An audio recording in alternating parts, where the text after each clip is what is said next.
Every Rutgers Forum is designed to be a standalone class so that somebody can plug in and plug out whenever they need to. In reality, this is the second part also of a series as well.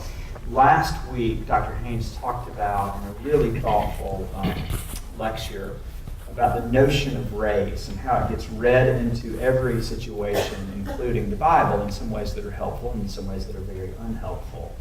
This week, he has invited a colleague of his, Dr. Luther Ivory, to join us. Dr. Ivory is also in the religion department at Rhodes.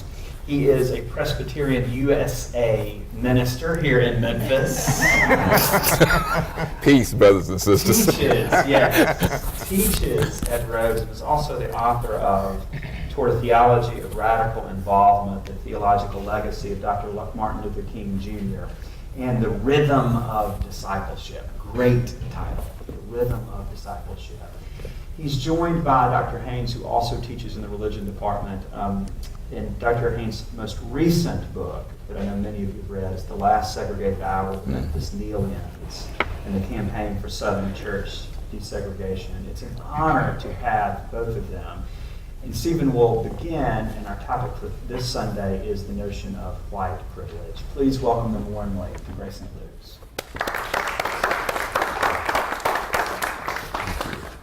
I was just overcome with a sense of gratitude of being in this space. The images that come to mind are piano recitals, father-daughter dances from GSL, and 4 of those. I have pictures to confirm all that. And just being in this space with you all and getting a chance to talk about issues that are important to the church.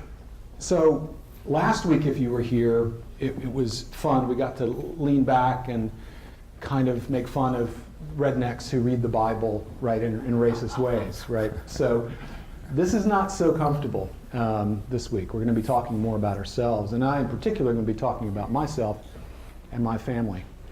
In my experience, and I've spoken a lot in a lot of different places about race, racial issues, race in the Bible, the place that's most difficult to slog through is the question of white privilege. I think it's because everybody feels personally challenged. We all get defensive, as if anybody who uses this term is saying something personally about us that we didn't work for what we deserve, or somehow inequality is our fault, or that we haven't gotten where we are through our good choices and things like that. So recently I've taken a different tack toward raising this, and that is, instead of talking about you or talking about white people in general, I talk about my own family. My family is probably a lot like your family. We get together for family reunions every once in a while. My parents, who are now in their 80s, have gotten very reminiscent about their childhoods, about their parents and grandfathers, and really trying to identify, what it is, the legacy they're leaving.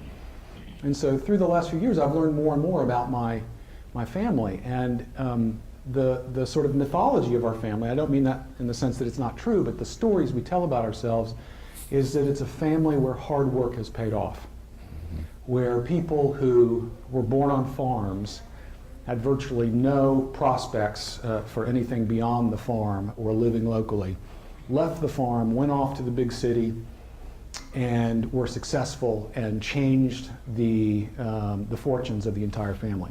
That's the story we tell. And so I decided to really look into that story more carefully and try to unpack where the hard work is, and I think it's evident, and where the privilege is. And in that process, which I'm going to share with you now, I hope it'll be useful to you as well. There may be things that you recognize. So I'm going to start with my son. This is Braden, who is class of 2023. Is that right? Yeah, high school class of 2023. He's a 5th grader. Loves Grace St. Luke's School. 5th grade's been a challenge. I won't deny that. If you've had 5th graders, you know it's kind of a little different. They change classrooms. They have lockers. It's a little overwhelming. So this is my youngest child. Somebody's familiar to a lot of you if you have kids at GSL, and don't know much about his future. But one thing I do know is it's going to be bright. And if I have any luck at all, it will include him going to Rhodes. And the reason is because he goes to Rhodes for free. And we already had one child take advantage of that. I'm hoping a second one will come to his senses and do so as well. Yeah.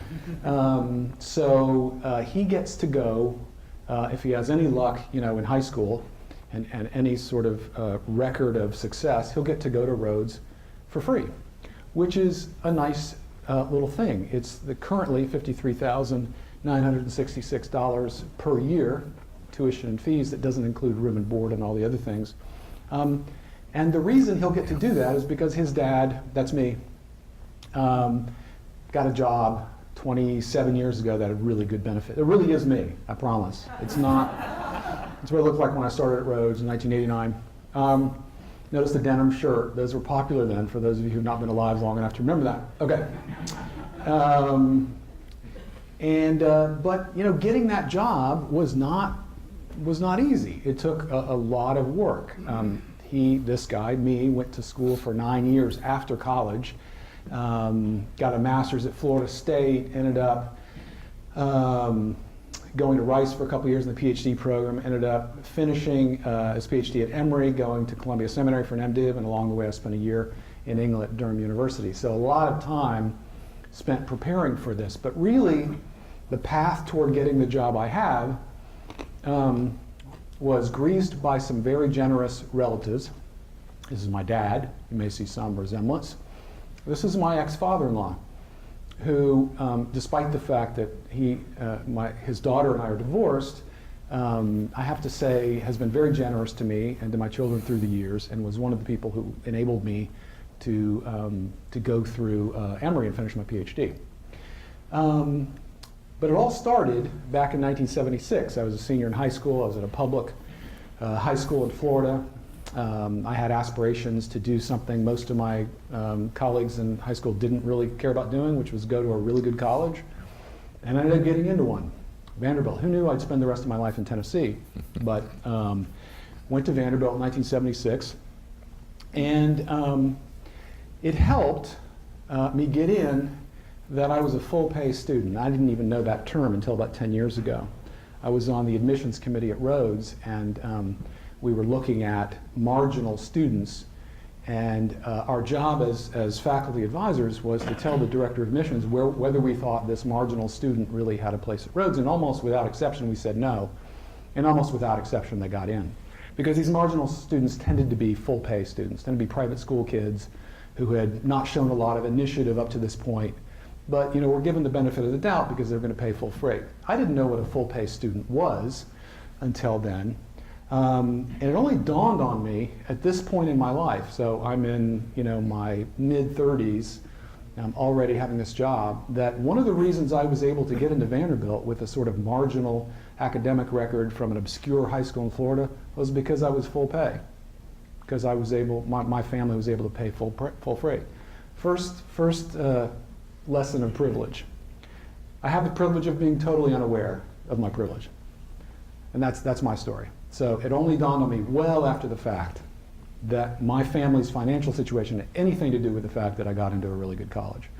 It was a little bit humbling to realize that, but it's helped me see my own surroundings much differently. And I like the bow tie that the guy has on. Yeah. And the reason that my dad, that I was a full-pay student is because my dad had a great job. This is a contemporary thing, and it doesn't have anything to do with how much my dad made, but doctors, my dad was a doctor, now retired, tended to make good money, have always tended to make good money, and it sort of put him in an income bracket where he was able to write a check for me to go to college. In fact, my dad being my dad, he wrote one check a year and said, "Don't bother me for another year." That was his rule with Vanderbilt. "I'll write you one check, I don't want to hear from you." So that's how he operated. And the reason he was able to do that is because his dad had sent him to college and worked hard to do that. This is Ted Haynes. This is my grandfather on my dad's side. You may see some resemblance. I don't, but you may. This is how I remember him, with a cigar in his hand all the time and wearing a tie. Because my grandfather was able to send my dad to college, he had the opportunity to do some things for him.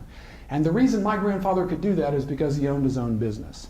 And I always thought my grandfather had always owned his own business because we would visit there from as early as I can remember, and we'd run around the furniture store and go in the back where they had the trucks and play around in the trucks and stuff. That's a whole nother story. Almost wrecked one time. But he wasn't born that way. He didn't inherit a store, a business. He wasn't born into money. In fact, he was born in Talladega, Alabama, around the turn of the century, in a family without a lot of prospects. His family members did two things. They farmed and they became teachers. And he wasn't interested in either one of those paths, so we decided to leave the farm in 1930. You may remember 1930 as a date of importance in American history. What was happening? It was the Depression.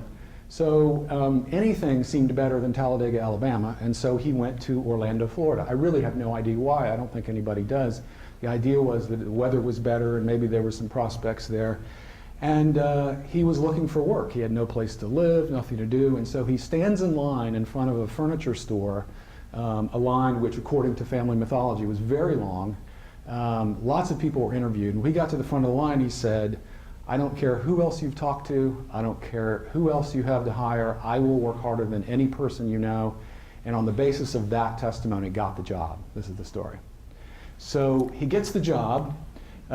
He works really hard at this particular job. He was collecting, apparently, people would buy furniture on time and you'd go collect like you would for a newspaper subscription back in those days. It also helped that he had family in the furniture business, right? Haynes Brothers family are some cousins of his that once he got a leg up, a foot in the business, they hired him, but he didn't want to have just, a stake in the family business. He wanted his own business, and so he ends up having, when I grew up, Orlando Furniture Company, downtown furniture company. It just seemed like a really impressive thing.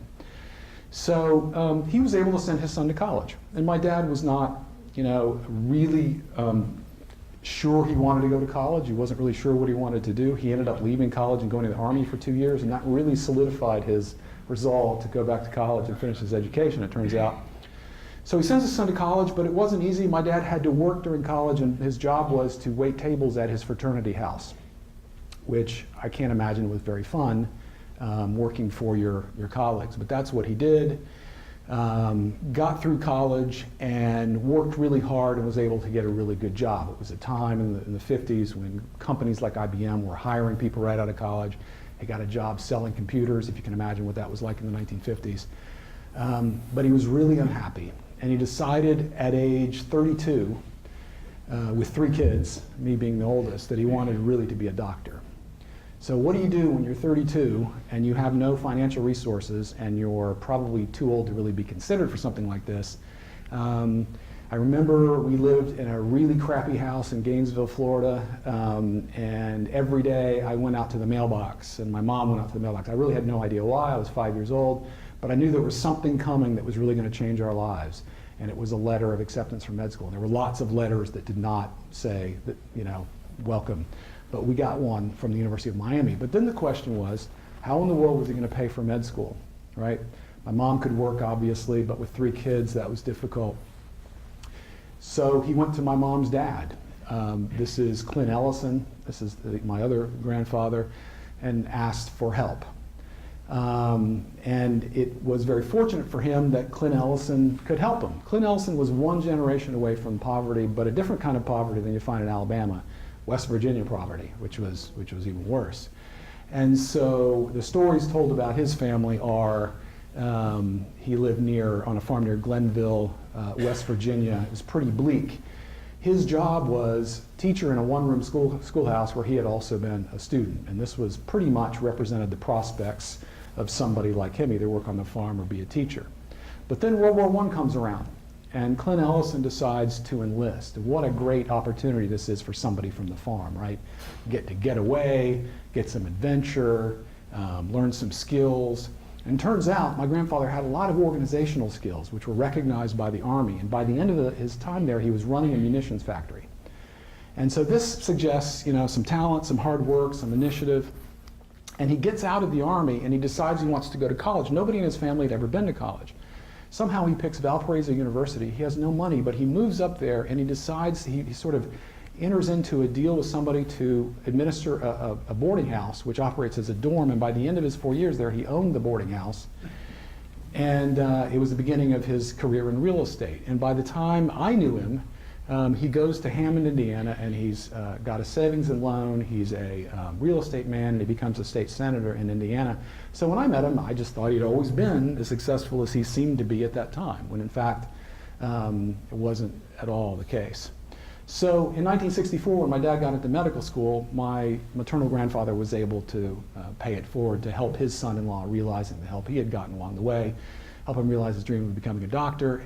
And so my dad finally does that, and it changes the fortunes of our family, allows me to go to Vanderbilt and so forth. So one of the lessons of this story, this brief sort of trip down my family's history, is that certain advantages, like being hired based on a favorable first impression, like my grandfather was in 1930 on a line of potential employees, or being able to gain skills in the military, as my maternal grandfather did, can give you a leg up in life, to be sure. And those advantages can affect your family for generations, as they did in my case. And what they do is they create intergenerational wealth, which is then transferred, hopefully, between generations. And that intergenerational wealth transfer is just one of the ways that privilege is transferred. My grandfather, Ellison, joined the Army at a time when African Americans were not let in the Army. My grandfather Haynes got a job based on a first impression at a time when, I was talking to Luther about this the other day, I doubt there were any black men in line, but if there were, they certainly weren't given the benefit of the doubt because they had a nice firm handshake. These are the ways that privilege kind of accumulates in our families and is transferred through wealth. And by the way, I don't know this for a fact, but I'm just going to say it anyway because it sounds really good. I would wager that one of the sort of top 2 or 3 ways in which intergenerational wealth is transferred in our community is through grandparents paying the private school tuition of grandchildren. I know that my children have benefited from that. It's something I've learned just talking to other people that grandparents feel obligated to do if they can. And it's difficult to imagine a sort of form of wealth and privilege transfer that's as powerful as that is. And that's one example of the way intergenerational wealth is transferred. So recognizing this for me does not mean that the hard work in my family, and you know, my grandfathers are poster children for hard work and dedication, doesn't mean that that's not real. It doesn't mean that they're not, you know, models of hard work. What it means is that if we emphasize hard work too much, it obscures from us the privilege that we have that accumulates over time, particularly that began to accumulate at a time when the playing field was not even, right? And so I've gone back, 100 years or so. So that's, actually did it in about 15 minutes. That's what I wanted to say. I think, why don't I take just a couple minutes for questions, Luther, and then I'll turn it over to you. Luther and I are going to kind of have a dialogue after he's finished. Any questions, comments, expressions of vilification?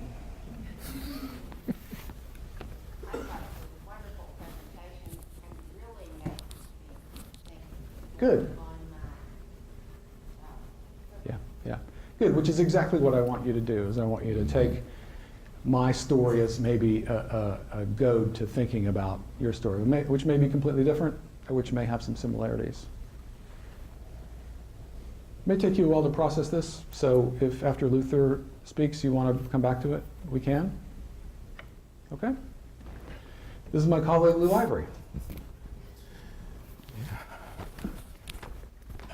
He already introduced you, so that's good. Yeah. How you doing, brothers and sisters? Can you hear me back there now? Okay. Just in case. Can you hear me? Okay, just in case. Yeah, I might hit myself with that thing, in which case y'all have to pay my medical bills. We don't want any of that today, do we? HMOs and that sort of thing. My name is Luther Ivory, and I grew up in Memphis, Tennessee, in North Memphis. I'm 62. Don't shout me down because I look like I'm 32, all right?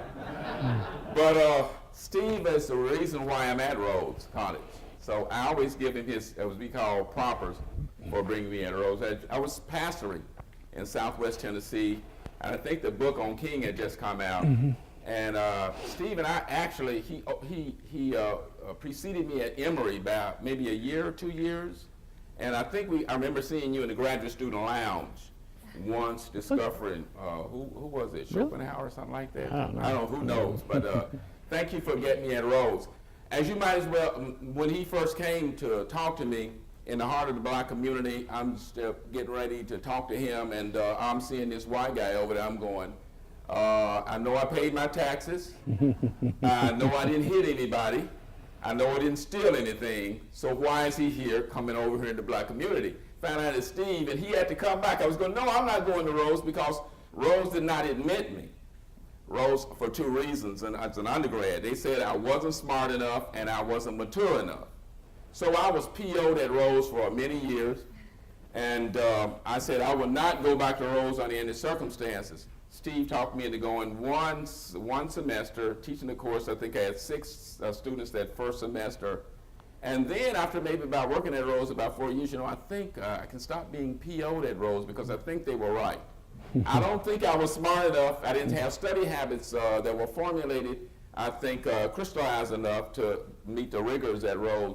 And also, I wasn't mature enough, and that gets into my brief narrative. My narrative is different from Steve's because I don't know who my father, I didn't know who my biological father was until I was 52. So I had no idea who Joe Thompson was. My last name is Ivory, father's name Thompson. He lived down in Sardis, Mississippi. You get the deal. But I knew there was something missing. I always felt like that second episode of Star Wars where Luke is standing before Darth Vader, and he says, "Join me, your destiny lies with me, for I am your father." Well, I realized Luke is searching for his dad. He's trying to close his identity up as a young man. Not that his mother don't count. He loves his mother. I love my mother, but I always had a haunting suspicion who was my dad. This is a long story, but I'm going to shorten it for you. I grew up in North Memphis with my mom and her father and her grandfather. We were hog farmers in North Memphis before that area was annexed into the city.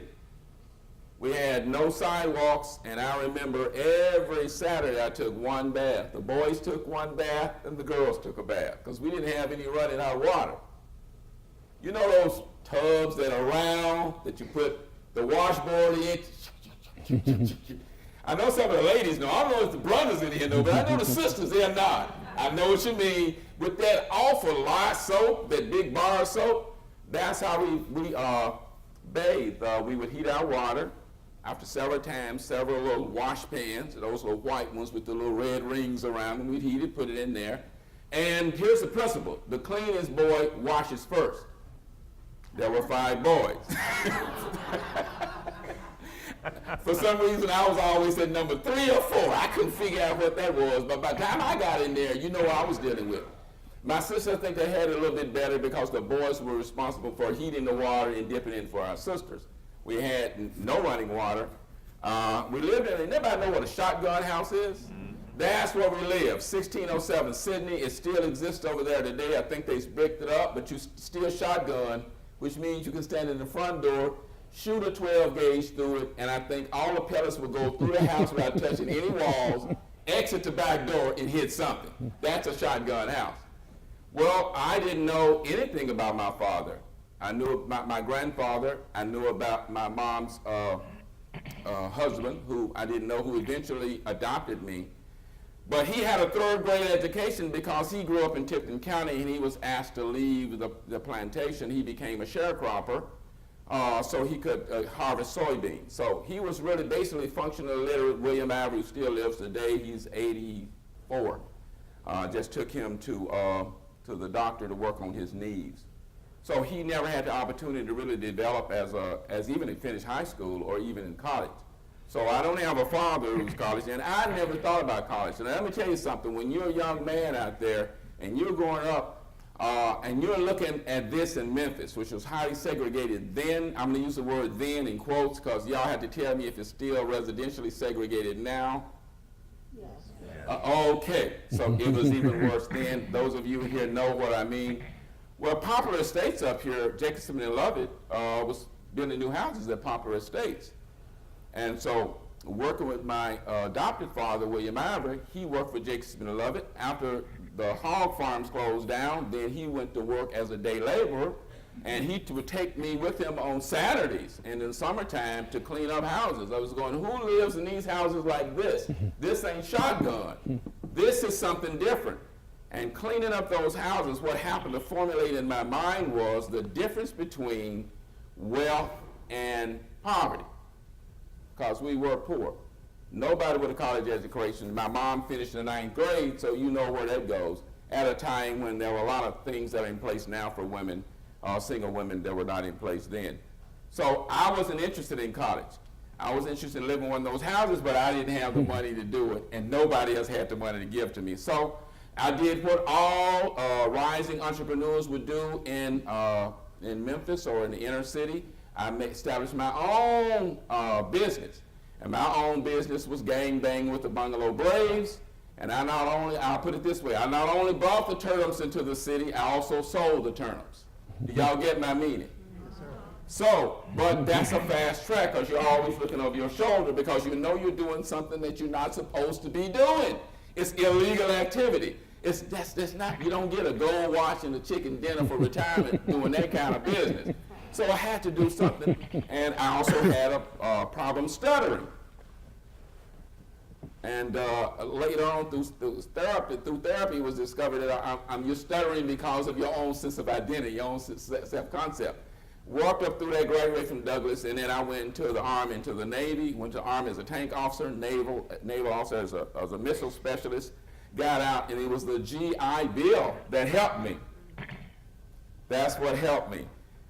Meanwhile, while I was in the skirmish with Grenada, y'all remember the Grenada skirmish, late 70s, early 80s, I read a book, and the book was by this guy named Martin Luther King Jr. It was entitled, Where Do We Go From Here, Chaos or Community? It took me and did this to me. It just, as they say, flipped the script. Once I read that text, I was not in the same psycho-emotional space or intellectual space that I was before that.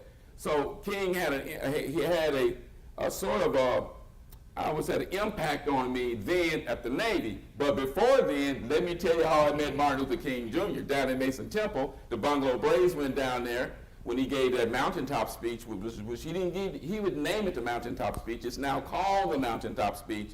But he just stepped up extemporaneously, about 57 minutes. You can get this on any Google or any YouTube you want to get it off. But I was down there because the Braves knew this. We knew that the women were going to put their purses in the back of those trunks of those cars, and we had a well-oiled machine. And I'm not called Cool Hand Lou for nothing. I'm cool with the hands, And we would just steal the purses. We were honorable thieves. We did have a moral code. You leave everything else in the purse, just take the money. And we just took the money, left everything in there. Thank you, sir. I appreciate it. And that's how I met King, but I was struck by how diminutive he was. He wasn't supposed to be there that night. And we had that straight line wind come in from West Memphis, Arkansas, that tornado. And it was raining, like Si was torrential. And he just stood up there, and I just remember the noise. Didn't know who Martin Luther King Jr. was. I think my political awareness was about that much, probably in the negative numbers. And I didn't care who he was. Matter of fact, I didn't like preachers anyway. I thought they were dressed up crooks and gangsters, just like I thought politicians were. Can I put it that way? All right, so now you get where I'm coming from. Deeply suspicious was my hermeneutic, especially of preachers, and especially of black preachers in the black community. That's another conversation we can have.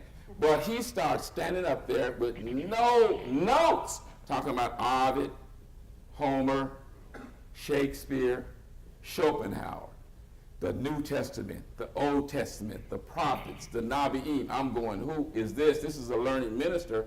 And somehow he arrested me, and then I started thinking about my life.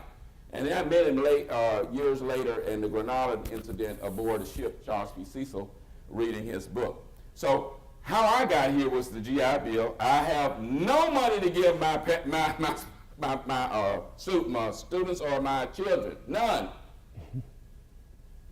My parents were in survival mode. They were uneducated, functionally illiterate. They did the best they could. They were about coping skills. They were on the bottom dealing with physiological needs. They wanted me to go to school. They always mentioned, get your education, because, son, nobody can take that away from you, because they can't. And so they preached to me the values of education without me ever seeing any books in the home. And it wasn't until I got and began to go to college that I began to enter the world of books. Later went to Emory and some other places, but that was because of my instructors. My instructors were black, white, brown, blue, green, yellow, pink with yellow polka dots. In other words, all kind of cultures who saw something in me that says you can be better than that, you can go. So there's a lot of people around me, many of them look just like you all, who helped me to get through seminary and helped me get through undergraduate, who helped me to get through grad school to arrive at where I am now. So my family has never had any wealth to speak of. My great-grandfather was a slave, and my father went to the Army, got tossed out of the Army because of his attitude. And when he was coming from Harrisburg, Pennsylvania, back down to Memphis on a train, a segregated train, his best friend told me, your father had a brain aneurysm. And he died at age 33. This is why I never met him. So my father died, I think I was 7. So we have different stories, and we're talking about privilege. And I can leave you with this. Where do I think we are today? I think Martin King helps us with this. Number one, I think we can talk about this. Residential patterns have a lot to do with privilege. We may need to discuss that one, how residential patterns work with this. At the end of his life, Martin King was concerned about 3 things: poverty, he was concerned about war and violence, and he was concerned about racism. I think he had expanded to other isms of separatedness, because we know now that racism is not the only ism that impedes inner personal wealth or the dignity of knowing other people. I would say right now what the churches should be dealing with this particular is in terms of poverty and income disparity, wealth disparity. Finally, I think the flip side of privileges in this culture would be Black Lives Matter. Black Lives Matter is an ideological construct, as most of the constructs we deal with in America. It is a reaction to the privilege notion. Now, privilege and Black Lives Matter, all of them have both promise and they're also problematical. Because usually when whites hear Black Lives Matter, the ones that I talk to seem to feel a sense of devaluation of their whiteness. I believe that there are people in Black Lives Matter who may hold that notion. We have talked to them about that, and there may be an implicit kernel in that notion. But the best of that tradition, I think, is arguing that we should hear it like this: Black Lives Matter too. I think if you put that "too" on there, I think it would help everybody in the culture understand. So when the police chiefs come and say, well, I think we should scrap Black Lives Matter and have all lives matter, I say, you don't get what Black Lives Matter is talking. You don't get what you don't, it lets me know you still haven't got what they're saying. What they're saying is not that all lives don't matter to the best of their tradition, it's that Black Lives Matter too. Why? Because coming from 2 historical trajectories, historical paths in this country, that has to be asserted. And on both of these, privilege and Black Lives Matter, there's the interpersonal level, and then there's structural institutional level, and you can't collapse the 2 in between. Anytime you do that, that's going to be some problems. We can talk about this. How I interact with you today and how you interact with me is one level very important. But the minute we walk out of Great St. Luke's, there's going to be a structural institutional apparatus and a cultural apparatus at work that none of us in here created, but we've inherited, and we've got to do something about it. As an ordained minister, I have to think that there are more resources in the tradition to help that, and why I think anything we're dealing with, privilege, it can be racism, sexism, homophobism, whatever it is, I believe that we should accent the moral dimension in struggle. Because when you accent the moral dimension, then you won't have anything to do with the dehumanization of anyone on the grounds that dehumanizing someone else in any way makes you feel more human. It should make you more human. That's a long road to hoe in America for us. It's tough work, it's hard work, but it's good work. Thank you. Did I take you long? No, that was great. That was perfect. So we're here to talk to each other, but also to answer any questions that you guys have or hear your comments. If we've said anything remotely interesting.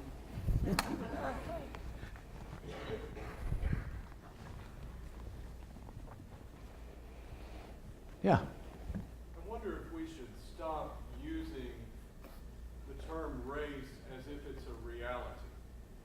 I mean, I posted something on Facebook recently. I said something like, race does not exist except in people's minds. Right. Which is an important reality. Yeah.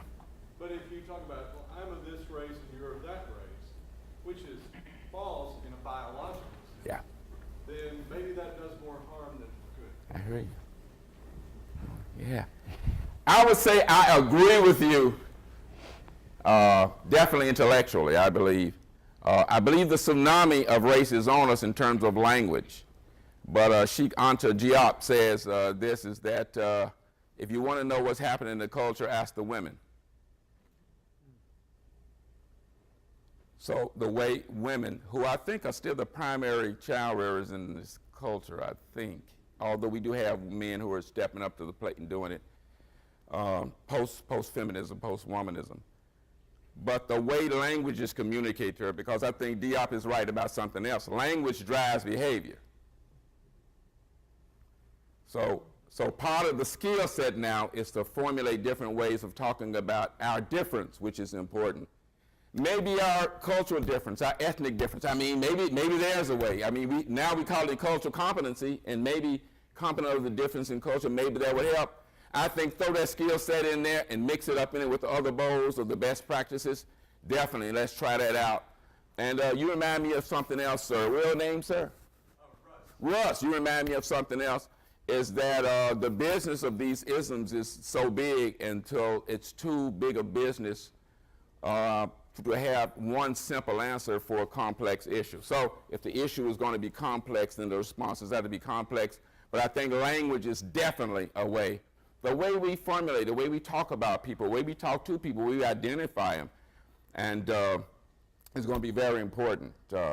And my final point is this, is Lieutenant Ramirez came aboard the U.S. Charles P. Cecil when I had argued as a naval officer that women wouldn't belong aboard ships. So Captain Burnham asked me, where do they belong? I said, in the bedroom and in the kitchen, listening to their husbands. Did everybody hear what I just said? Yeah. I just see if you're awake. Now I might need an escort out here today. So that was then. Lieutenant Ramirez, Mexican-American lieutenant, came aboard to Charles P. Cecil. Captain Burnham turned to me and said, and you're going to sit here and listen. And I better not hear anything from you, Lieutenant Ivor, or else we're going to deal with UCMJ. We don't want no court martials here. So that second day she bought this. A woman is not a girl, and other lessons in corporate speech. Did you hear that? She said, go home for an hour. Every time you get about thinking about saying he, just put she. Okay, I'll try it. So I said, well, a person, she, after about 20 minutes, I got the point. I got the point how language had formed the ideology I had around about gender specificity. So I'm agreeing with you. Russ, thank you, man.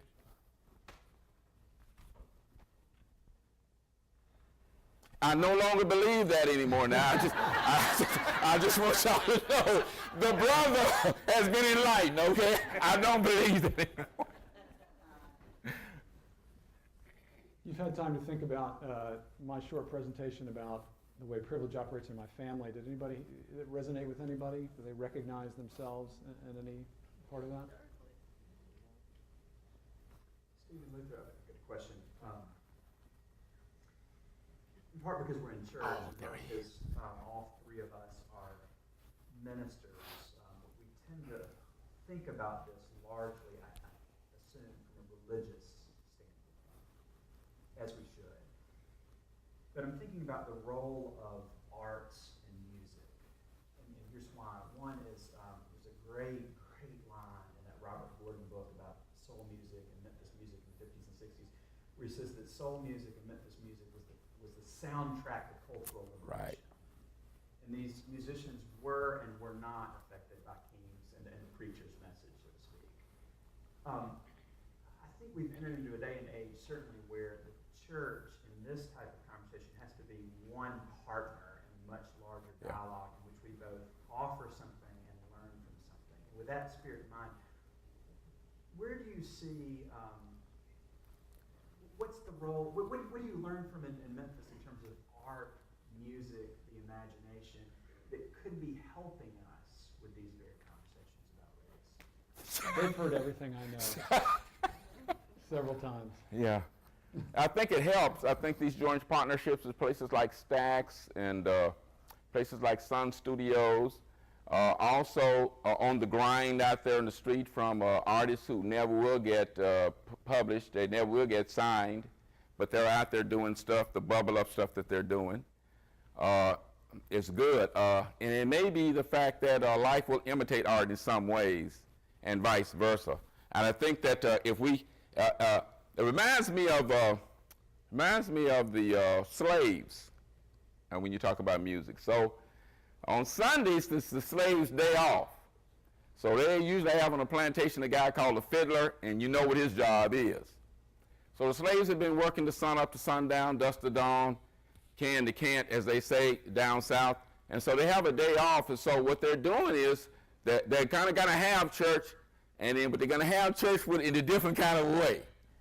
As long as they don't cross their feet like this here, they're going to be okay. If they cross their feet, that's going to be a problem.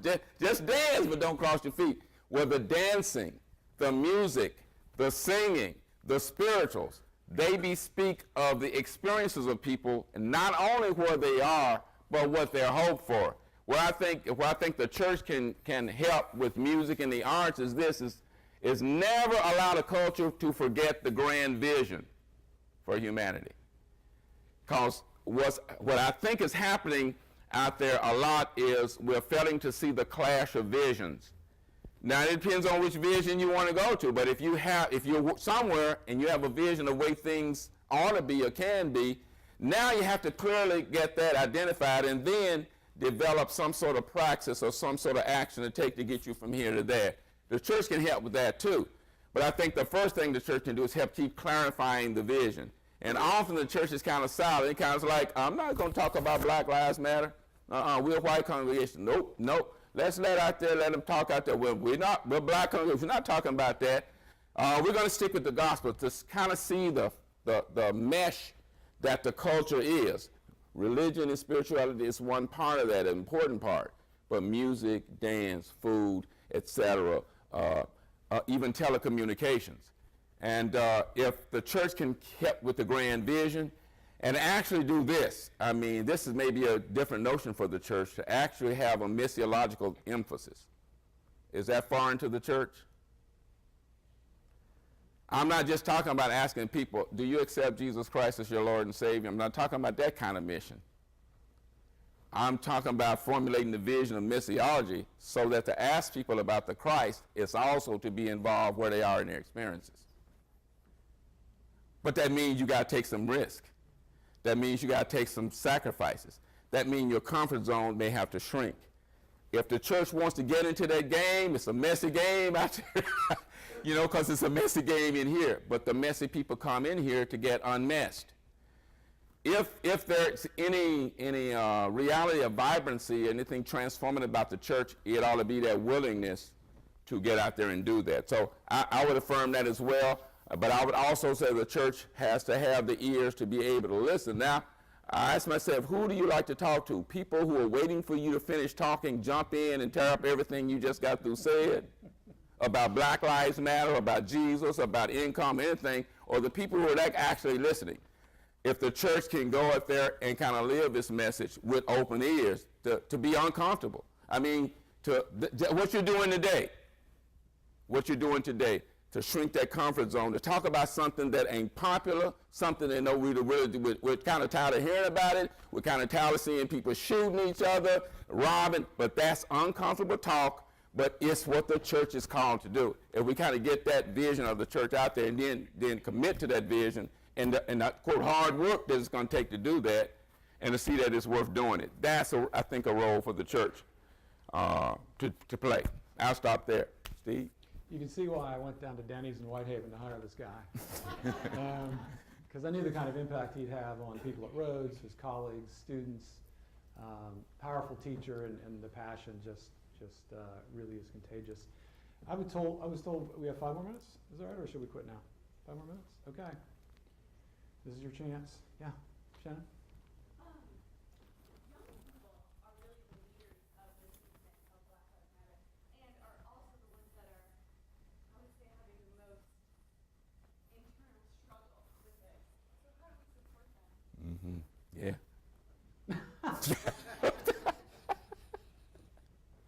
You listen to people like Luther. Yeah. I think, what's your name, my dear sister? Shannon. Thank you. Shannon, I think that is probably the problem and the promise of young people leading the movement. I like to separate spirit from strategy. I like to separate rhetoric from program. Young people have the spirit, they want to change things, get things better.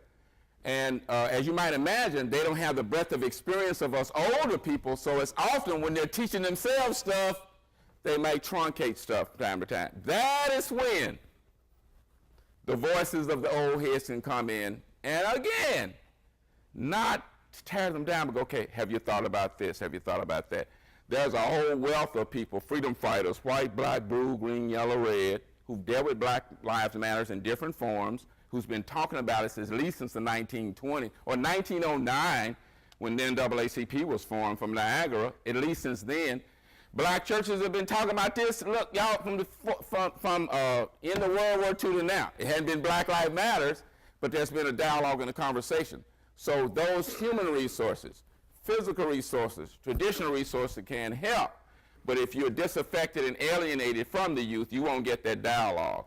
So now when we get Black Lives Matter, somebody's saying, well, you know, we tried that in 1940s with CORE. We tried this in 1942 with the March on Washington movement with A. Philip Randolph. Here's what lessons that we learned. See if you apply. Here's what SNCC did when they got to y'all point. Here's what Black Power meant. Y'all got Black Lives Matter. You see the difference in the similarities between Black Power in the 60s and Black Lives Matters in 2014, 15. Boom. Now we can have a conversation, and that layer of the interpersonal with the structural institutional won't be collapsing to each other, because they're interrelated, but they're distinct levels. Now we can talk about how Black Lives Matters too, and how that relates to the humanization of all people. So the first level will be dialogic. The second level will be a problem posing, as opposed to a kind of a banking talk down to people, bubble up people. The third will be the element now, what can we do to address the conditions or ameliorate the conditions we feel are the real problem? And you have to have some analysis there. And I think what Black Lives Matters, I think what it's really got going for it today is, number one, it's a great slogan. If you have the contributing ear, Black Lives Matter too. Put that on. If you hear that, contributing ear, X and X prime. And then it's the level of analysis, which has to have dialogue. And this is almost the most discomforting part of people who have prophetic utterance. But part of Black Lives Matters is the prophetic utterance. And it's what Amos and Hosea and people like King and Gandhi, that analysis of the way, why we are the way we are, is most discomforting. And it's hard for us to hear something. Like, it's hard for us to hear the prophet who's talking about white privilege. That can be hard. But the presentation and the approach, the first impression can help, but that has to be in dialogue. Shannon, I don't know where I am right now. Sister, did we open up? You want to respond to that in any kind of way? I'm not sure where I am.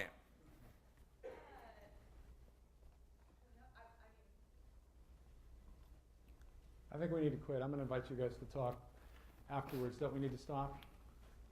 So we are so grateful. Thank you all.